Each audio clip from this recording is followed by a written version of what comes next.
Mi estimado Hipólito Solari Yrigoyen, querido amigo de tantos años, el señor presidente del Instituto Yrigoyeniano, querido amigo Rafael Pascual, amigas y amigos, comprenderán ustedes que,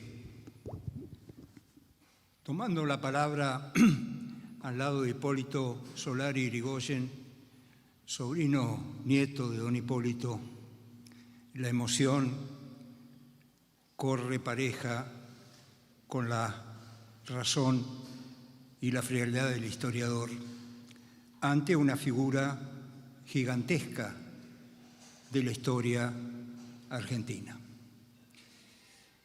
Trataré, pues, de enfocar a Hipólito Yrigoyen a través de ciertos rasgos que, en mi opinión, son significativos. No esperen ustedes un relato que reconstruya toda su biografía. Será una conferencia, insisto, donde voy a ver el significado de Yrigoyen en una perspectiva histórica que tosa y toca circunstancias contemporáneas. Hipólito Yrigoyen. Acabamos de escuchar que Hipólito Yrigoyen nació en el año 1852 y murió en el año 1933.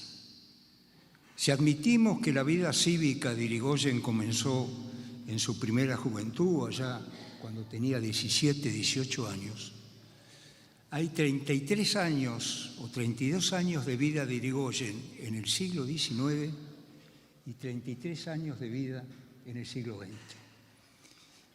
Don Hipólito, por consiguiente, está a horcajadas entre dos siglos. Y la formación de Yrigoyen en el siglo XIX tiene muchísimo que ver, en mi opinión, con determinadas actitudes y principios que defenderá a lo largo de toda su vida. ¿Quién era este hombre? Hay un misterio en la vida de Hipólito Yrigoyen.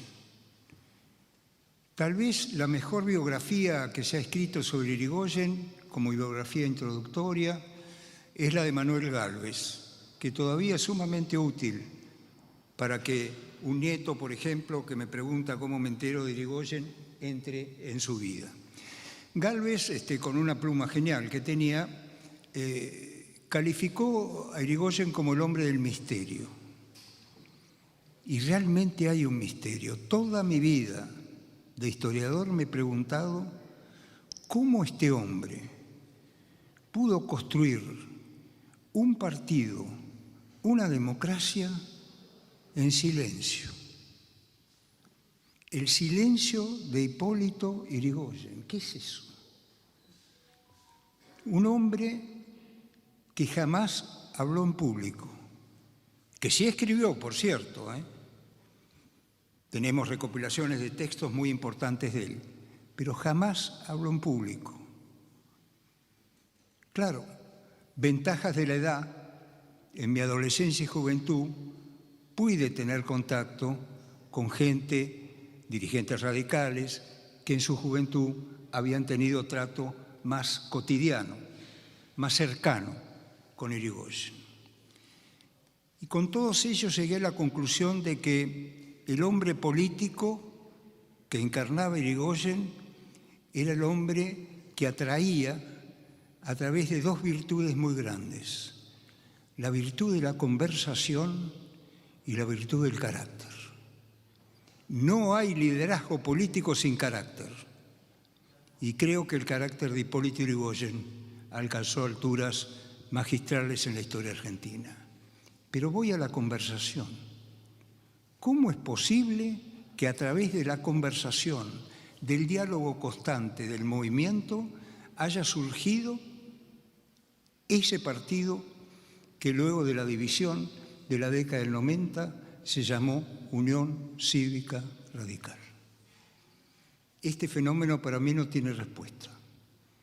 Es un misterio realmente asombroso, que demuestra otra de las perfiles más interesantes de un liderazgo. No solo el carácter, sino la persistencia. ¿Por qué? Porque el trayecto de Irigoyen es un trayecto de larga duración. Me explico. En el siglo XX, sobre todo después de 1930, estamos acostumbrados al surgimiento de partidos y movimientos poco menos que instantáneos, forjados desde la cumbre del Estado, forjados de arriba hacia abajo. Desde el año 1897, en que Irigoyen, don Hipólito, rompe con la política de las paralelas y la fórmula Mitre-Bernardo de Irigoyen y emprende el largo camino de la abstención, son más de 15 años en los cuales se va creando en la Argentina el primer partido político nacido desde la base, desde la raíz del pueblo y no desde el Estado. Esta diferencia es crucial y que va a marcar, creo yo, el destino de la Unión Cívica Radical durante su larga trayectoria posterior a la muerte de Irigoyen. ¿Qué es este tipo de partido? Bueno, en la ciencia política se los llama partidos de creación externa, es decir, partidos que no nacen ni del apoyo del Estado ni de los recursos del Estado. Son partidos que nacen en el seno de la sociedad civil. El Partido Autonomista Nacional, el gran partido de Roca y de Hipólito Yrigoyen, era un partido estatal, un partido que funcionaba con los recursos del Estado. Y esta es otra parte del misterio, con nada, con recursos puramente privados, sin posiciones y sin situaciones provinciales, como se llamaban en aquella época, Irigoyen comienza a enhebrar los hilos de un partido que nace de abajo hacia arriba. Claro está, uno puede decir, el gran desarrollo argentino a partir de los años 80 del siglo XIX explica muchos aspectos de esta empresa. Por ejemplo, es imposible pensar el desarrollo del Partido Radical sin este viajero incansable, Hipólito Yrigoyen, que con la gran red ferroviaria de la Argentina se movía de un punto a otro del país. Pero ¿quién pagaba esos desplazamientos? Los pagaba él. No había recursos que venían de arriba. Era el esfuerzo cívico de un habitante que se transforma en ciudadano y que se transforma en líder de un partido. Esta es una novedad extraordinaria y que conviene subrayar. En esos 15 años, el Partido Radical está en todos los puntos del país. Se dice, en la historiografía más reciente, que la Unión Cívica Radical nace como un partido bonaerense, porque el comité de Irigoyen era el comité de la provincia de Buenos Aires, y como un partido del litoral. Partido provincia de Buenos Aires, Capital Federal, Santa Fe, Entre Ríos y algo más. No estoy de acuerdo con esta hipótesis. Y yo creo que el ejemplo más acabado de la implantación del radicalismo en todo el país, en Córdoba, en Mendoza, en el norte, está en la figura del vicepresidente que acompaña a Irigoyen en 1916. Pelagio Luna, tío, si no me equivoco, de nuestro querido e inolvidable amigo Félix Luna, el gran historiador. ¿De dónde viene Pelagio Luna? De La Rioja. De Buenos Aires a La Rioja. Ahí está. Evidentemente en esa época hubo también partidos de creación externa. El Partido Socialista que fundó Juan B. Justo en 1896 lo era. Pero la diferencia es fundamental. Siempre el socialismo fue un partido local, con gran impacto, sobre todo en la ciudad de Buenos Aires. La importancia que tiene el radicalismo en ese momento es que es un partido nacional, es un partido de implantación territorial. Entonces aquí hay un fenómeno que quiero subrayar nuevamente. La Unión Cívica Radical es el resultado de la larga duración,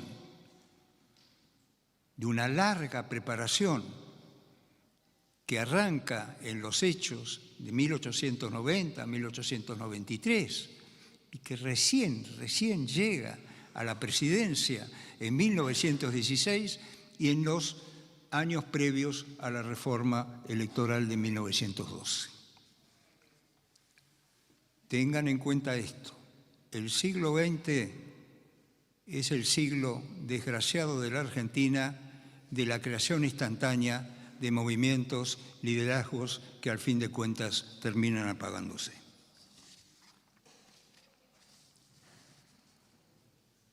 Claro, esta trayectoria supone una estrategia. He hablado en primer lugar del hombre, ahora voy a hablar del estratego. No hay liderazgo de proporción histórica sin estrategia. Es imposible pensar liderazgos con grandeza si esos liderazgos no tienen un sentido estratégico de la vida y de la política. Los liderazgos menores quedan en manos de los tácticos, de los oportunistas. Hay dos estrategias en Irigoyen que vale la pena destacar. La primera es la estrategia de larga duración.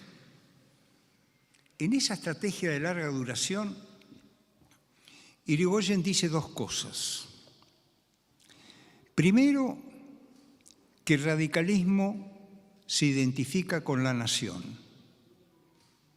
Segundo, cuando ya está iniciando su campaña electoral después de la reforma de 1912, Irigoyen dirá que mi programa es la Constitución. Esto dio lugar a una crítica muy fuerte dirigida a Irigoyen, en virtud de la cual se decía, caramba, si el radicalismo se identifica con la nación, no estamos frente a un partido político con sentido plural, sino estamos frente a un partido político con sentido monista. Esta opinión la ven en multitudes de ensayos. Y creo que hay un error aquí. Porque, como les he dicho, Irigoyen era un hombre del siglo XIX. Toda la formación de Irigoyen es en el siglo XIX. El siglo XIX, el gran siglo de la Argentina, nacimos en 1810 y éramos un territorio disperso, y en 1910-1912 éramos una de las primeras democracias del mundo. Ese mundo jamás distinguió la nación de la Constitución. Ahí veo el cuadro de Alice que preside este acto.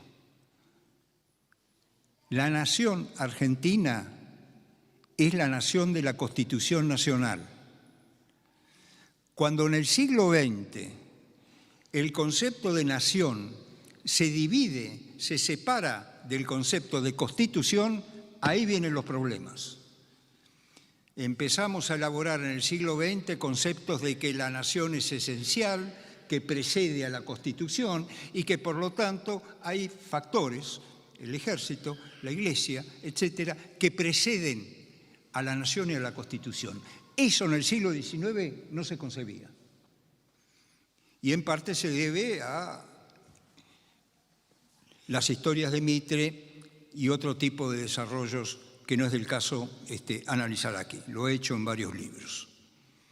Nación y Constitución. Por consiguiente, al decir que el radicalismo se identifica con la nación, Irigoyen está diciendo que el radicalismo se identifica con una nación cuya forma es la Constitución Nacional. Por consiguiente, el radicalismo nace como un partido guardián de la Constitución. guardián de la Constitución Nacional. Me parece que este punto es fundamental.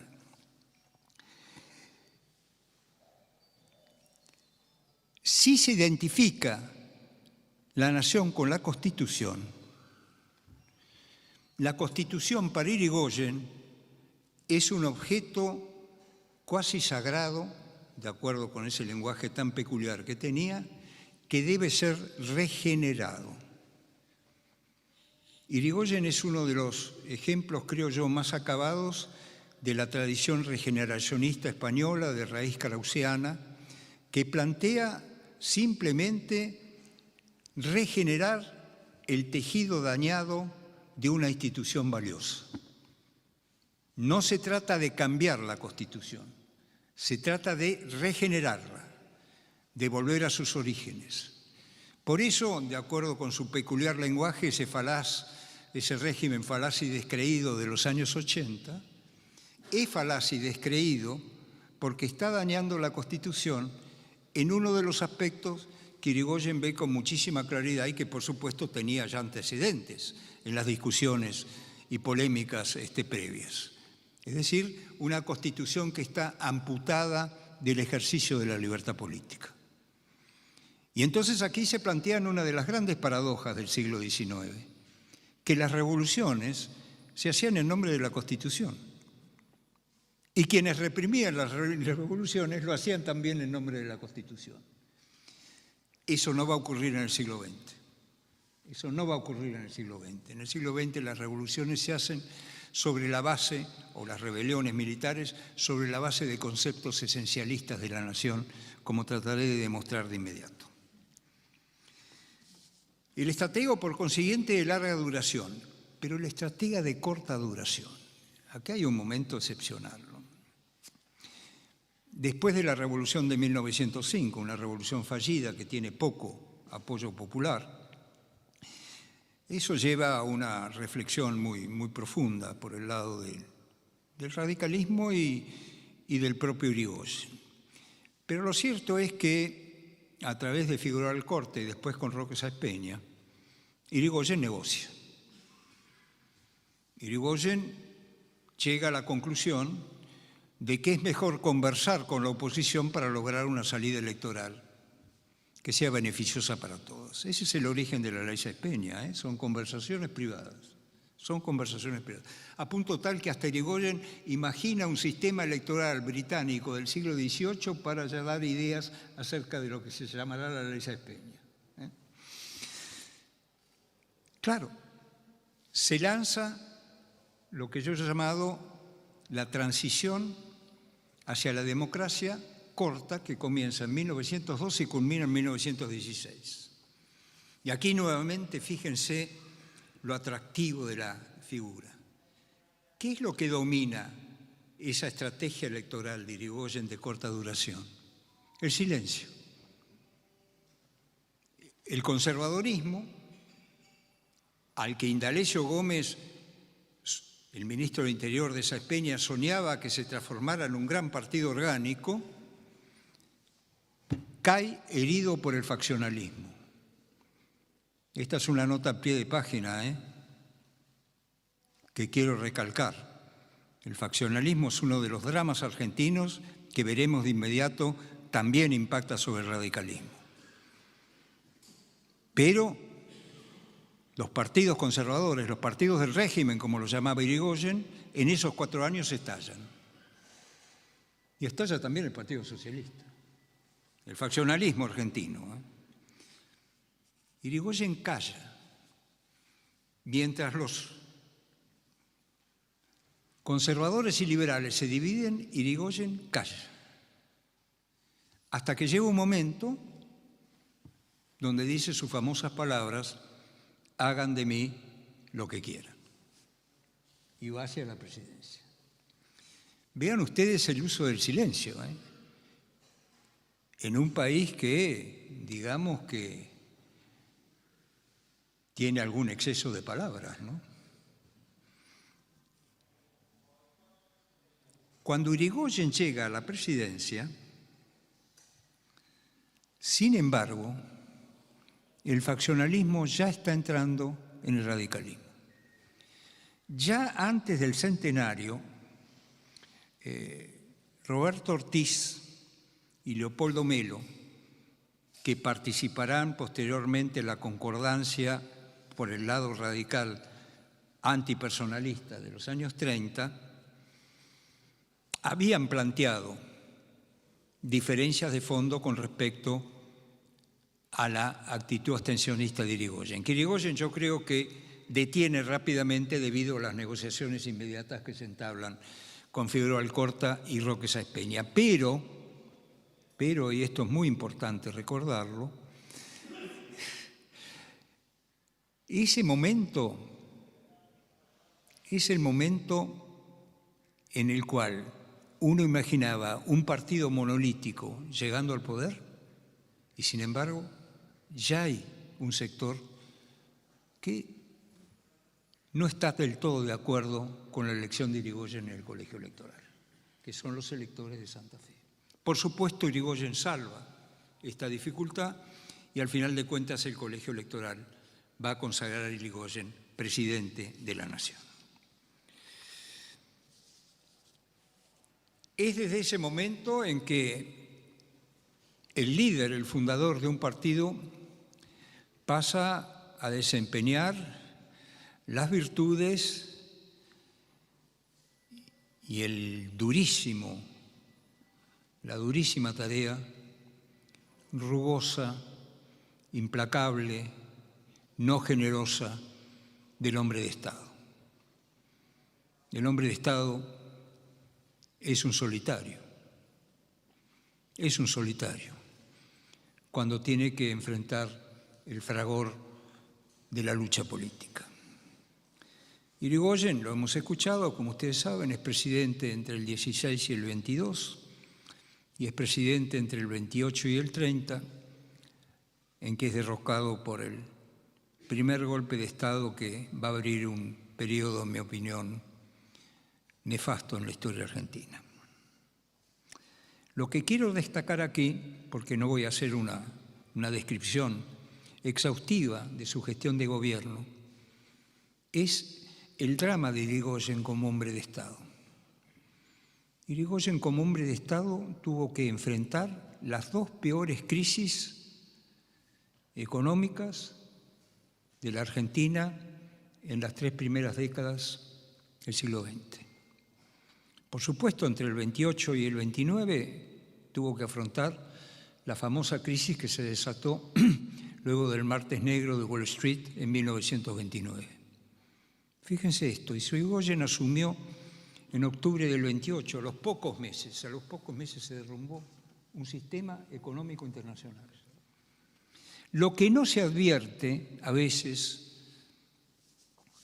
con la debida atención, lo ha hecho sin embargo Pablo Verchunov en un libro excelente que se llama El eslabón perdido, es que cuando asume Irigoyen en el 16, lo hace en el contexto de una crisis económica fenomenal, que es la crisis económica de la Primera Guerra Mundial. Crisis económica que afecta a una economía totalmente abierta, como era la economía argentina, que dependía fiscalmente, fundamentalmente, de los recursos de la aduana. Un gran comercio exterior que nos daba, evidentemente, abundancia de recursos para llevar adelante las políticas de Estado que ya se habían implementado o que se venían implementando desde los años 80 del 19. Irigoyen asume también en octubre del 16, pero nos olvidamos de lo que significó para Domingo Salaverry, su ministro de Economía, el durísimo año de 1917.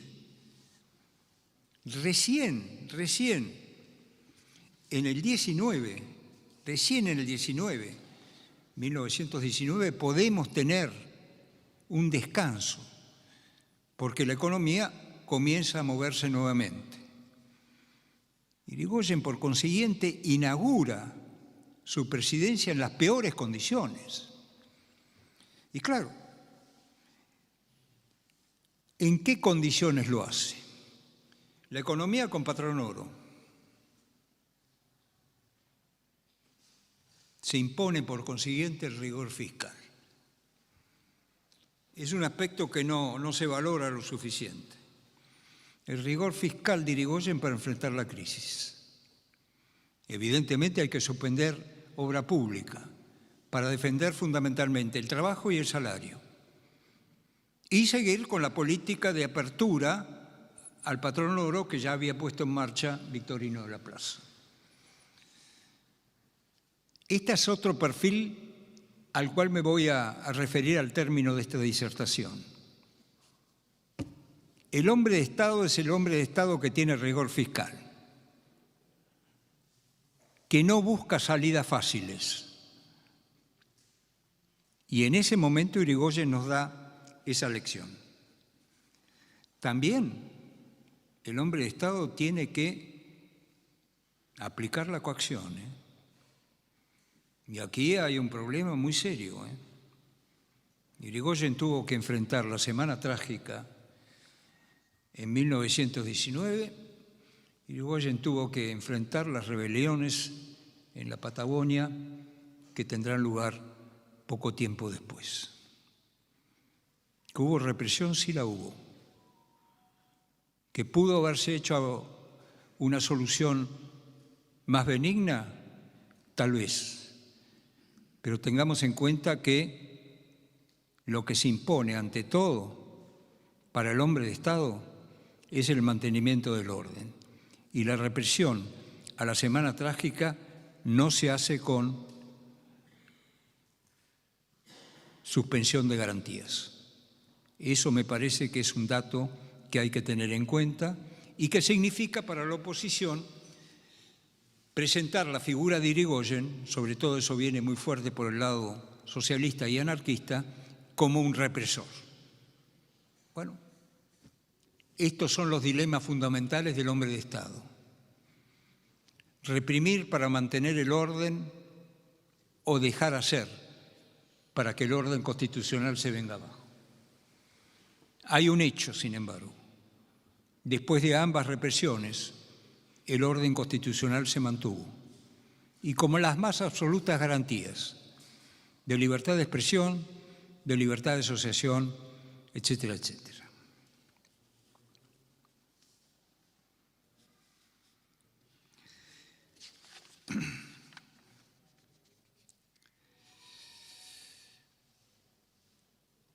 Vuelvo al año 1928 y a esos meses dramáticos que transcurren hasta el 6 de septiembre de 1930. Irigoyen, como ustedes saben, asumió la presidencia con el voto más abundante conocido hasta entonces. Creció el padrón electoral. Irigoyen tuvo el 55% de los votos obtenidos. Tengan en cuenta, sin embargo, que son votos obtenidos con un padrón masculino y en un país de inmigrantes. Para darles una idea, el plebiscito de la ciudad de Buenos Aires, que ganó Irigoyen, significó 200.000 votos para una población superior a 2 millones de habitantes. De todos modos, en términos históricos, si nos situamos en ese momento, la movilización fue espectacular. ¿Por qué? Porque a través de la política de intervenciones federales, altamente discutida, política polémica, sin lugar a dudas, pero que significaba intervenir en las provincias para que se llevara a cabo con fidelidad el ejercicio del sufragio, el radicalismo ya no era un partido que existía en todas las provincias, sino era un partido que ganaba en todas las provincias. Ese fue el efecto de la década del 20 y de los últimos años de la presidencia de Irigoyen. Pero cuando viene la crisis, el gobierno reacciona cerrando la caja de convertibilidad. Pero uno se pregunta,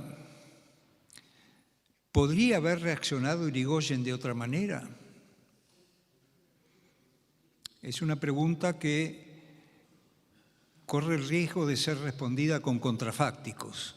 Es es decir, contando la historia que no fue. Irigoyen podría haber hecho tal cosa o tal otra y no la hizo. Pero ciertamente hubo un momento de inmovilidad ahí, frente a dos fenómenos que nos tocan muy de cerca porque no han desaparecido del país, por lo menos uno. El primer fenómeno, del cual hablé al principio de estas palabras, es el fenómeno del faccionalismo. El faccionalismo entra en la Unión Cívica Radical durante toda la década del 20, presidencia de Alvear. Es la división en el radicalismo entre personalismo y antipersonalismo. Irigoyen, ya volveré sobre este tema al final de mis palabras, arma una fórmula para sucederla con Alvear y con Elpidio González, una figura legendaria en cuanto a la austeridad y al estilo de vida en el radicalismo. Pero está dividido el radicalismo. Está dividido en el Congreso, y esa división va a provocar el hecho de la participación de un radicalismo, como insistí al principio de mis palabras, en el esquema de la concordancia de la década del 30. Este es un problema muy serio. El segundo problema de esos años aciagos es que la oposición pasa de legal a ser conspirativa. Y en eso interviene no solo la oposición política, sino la prensa facciosa que apoya el golpe.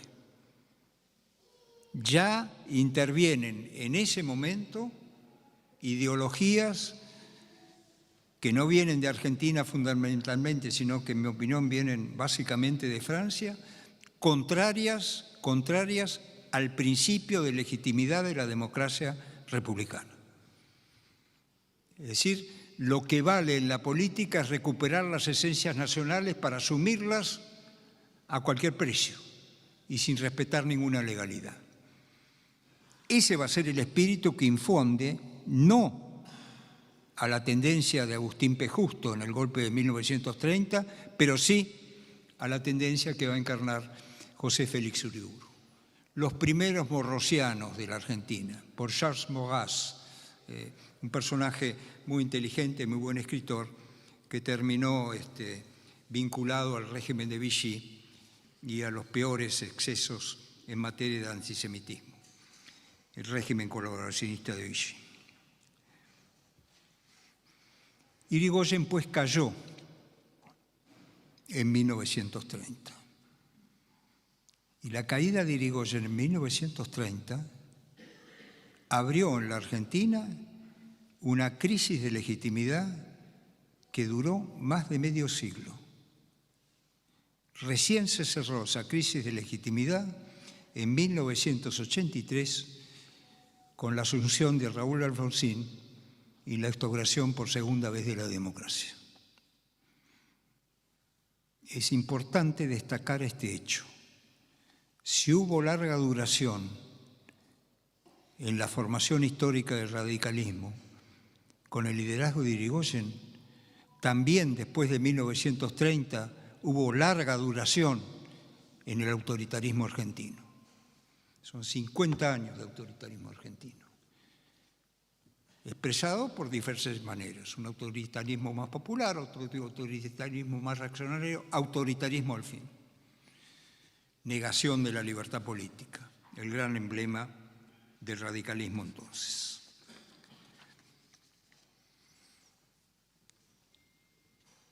Y el final de Irigoyen es el final de un hombre en soledad que ni tiene un lugar, como me contó precisamente Hipólito Solari Irigoyen, no tiene ni casa propia para descansar después de padecer prisión en la isla Martín García y soportar las alimañas de la isla. Y eso nos va hace 90 años, en 1933. Claro, después vinieron las interpretaciones. Interpretaciones que lo sacralizaron, interpretaciones que lo demonizaron, interpretaciones al fin. Yo, para terminar, y para no aburrirlos más, voy a ensayar un análisis crítico de una tendencia en el ensayo histórico que dice que Irigoyen es populista. Por consiguiente, se acerca mucho a otros populismos, que no viene al caso señalar aquí. Claro, el populismo refiere a la palabra pueblo, y no hay ninguna duda que Irigoyen es el primer líder popular de la Argentina. Multitudes lo acompañaron cuando asumió la primera presidencia. Llevaban la carroza con las manos.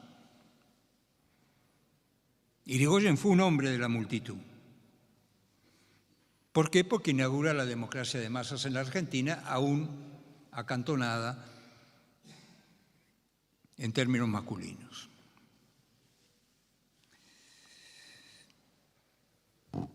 ¿Es por eso que Irigoyen fue un líder popular, que ese líder popular fue populista? El populismo es un concepto muy vasto, que cada cual lo usa como le parezca para condenar al contrario, pero que por lo menos, en mi opinión, tiene tres rasgos principales, ¿no? El populismo subordina los otros poderes al poder ejecutivo. Segundo, el populismo fractura fundamentalmente la política fiscal. El populismo es un amante de la máquina de emitir.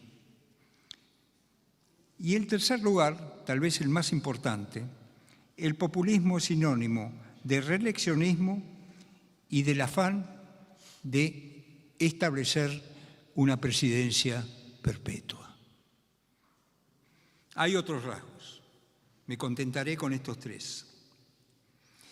Es cierto, con respecto al primero, que Irigoyen avanzó en una política deliberada de intervenciones federales. Ese es un hecho que tiene antecedentes, además, en la historia argentina del siglo XIX.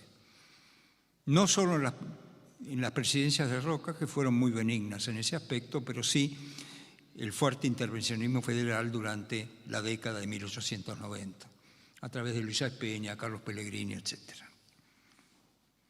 Es cierto eso.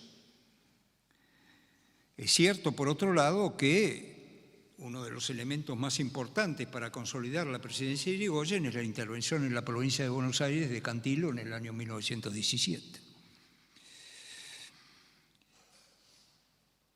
Es cierto también que Irigoyen no concurría al Congreso para leer el informe anual sobre el Estado de la Nación. Digo una cosa elemental. Acá hay una cuestión de estilo. Si Irigoyen leía el mensaje, dejaba de ser el hombre del silencio. Por supuesto, siempre los mensajes se leyeron a través de los ministros, siempre.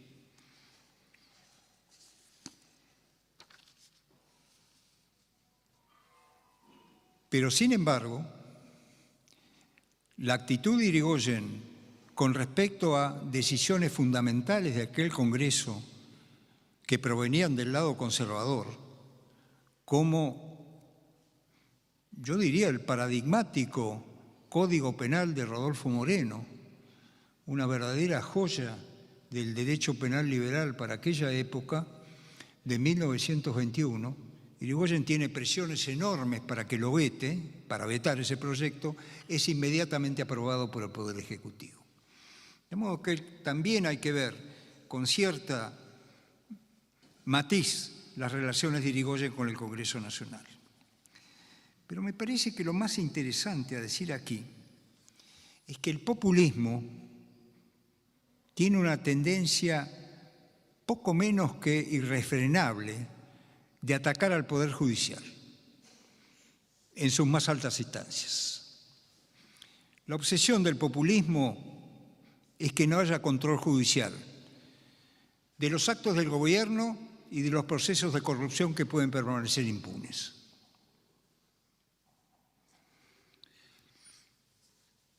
Fíjense este pequeño episodio que tiene tanto significado. Semanas antes del 6 de septiembre de 1930, Irigoyen envía al Congreso la candidatura de José Figueroa Alcorta para integrar la Corte Suprema de Justicia de la Nación. Irigoyen, en el año 1905, se levantó en armas. José Figueroa Alcorta era vicepresidente en ese momento. La dupla Quintana-Figueroa Alcorta reprimió la revolución de 1905.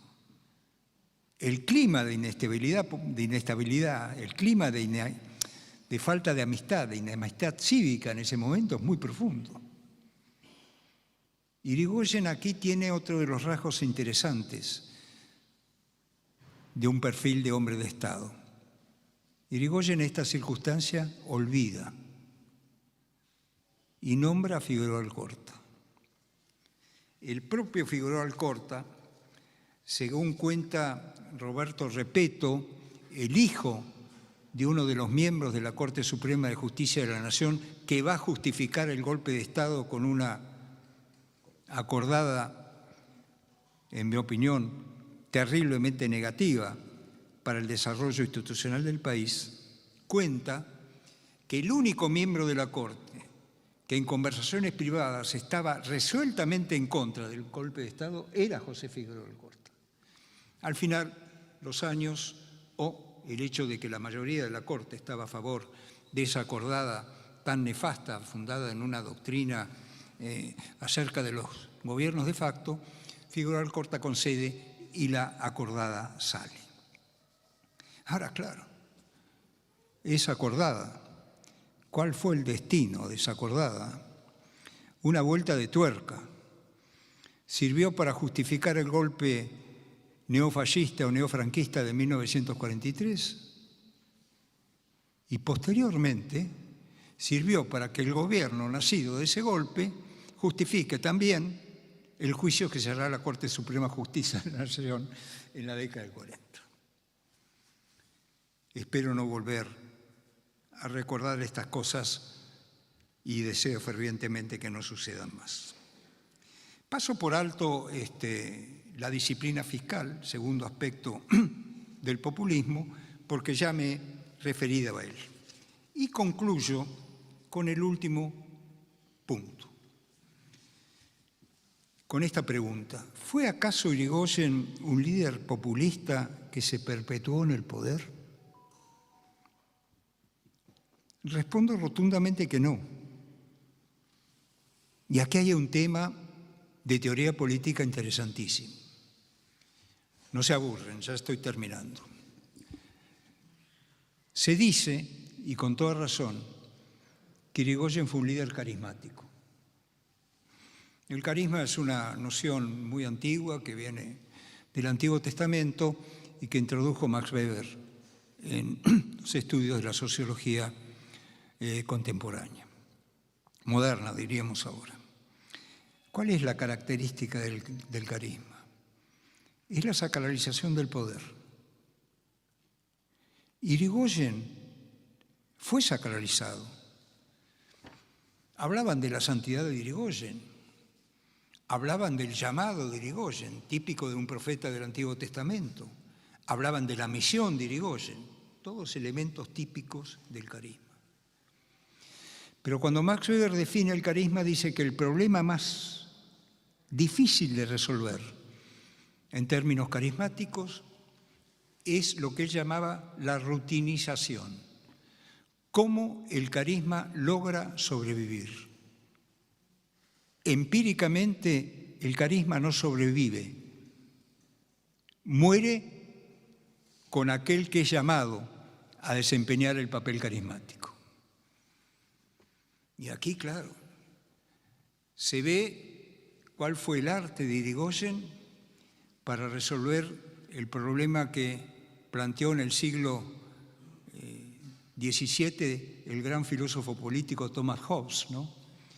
Hobbes decía que un régimen político que no ha resuelto el problema de la sucesión es un régimen a medio hacer. Irigoyen resuelve el problema de la sucesión en 2 oportunidades. Como es un hombre de la Constitución, cuando termina su mandato es designado sucesor Marcelo Torcuato de Alvear, que gana la presidencia. Pero en el año 1930, después del 30, con Irigoyen proscripto, con Irigoyen viviendo en las peores condiciones, Irigoyen va a apoyar, en primer lugar, a la fórmula Alvear-Güemes, y en segundo lugar, a la fórmula que es proscripta, y en segundo lugar, a la fórmula ganadora en la provincia de Buenos Aires, Pueyrredón Guido, que es ganadora y, por supuesto, es eliminada rápidamente con un decreto del Ministerio del Interior. Esto habla claramente no solo de carácter, sino de visión y de frialdad en la toma de decisiones. Alvear no había sido muy generoso con Irigoyen en el momento del golpe. Sin embargo, probablemente estando en el departamento de su hermana, en la calle Cangallo, si no me equivoco, o Sarmiento, Irigoyen dice: rodéenlo a Marcelo. Es decir, el carisma que resuelve la sucesión, en este caso, que no se transmite al orden constitucional, como fue en 1922, sino que se transmite a un partido. Y ahí es cuando el radicalismo entra en un proceso de reconstrucción muy importante y donde Alvear asume en plenitud, creo yo, nuevamente los riesgos del liderazgo. Porque el Alvear la pasa muy mal en la década del 30, Alvear es proscripto, Alvear sufre prisión, pero el Partido Radical se mantiene de pie. Este punto me parece fundamental. El carisma que por sí mismo está limitado por el orden constitucional y por el modo brillante con que resuelve el problema de la sucesión. Y esto, estimadas amigas, muy estimado Hipólito Solar Irigoyen, estimado Rafa Pascual, mi estimado Barovero, es lo que quería decirles esta tarde, de homenaje a este hombre que murió hace 90 años y dejó 2 cosas fundamentales en el país. Dejó el sentido de la democracia y el sentido de que no hay democracia sin partidos sólidos, organizados y con capacidad de sobrevivir a las contingencias humanas.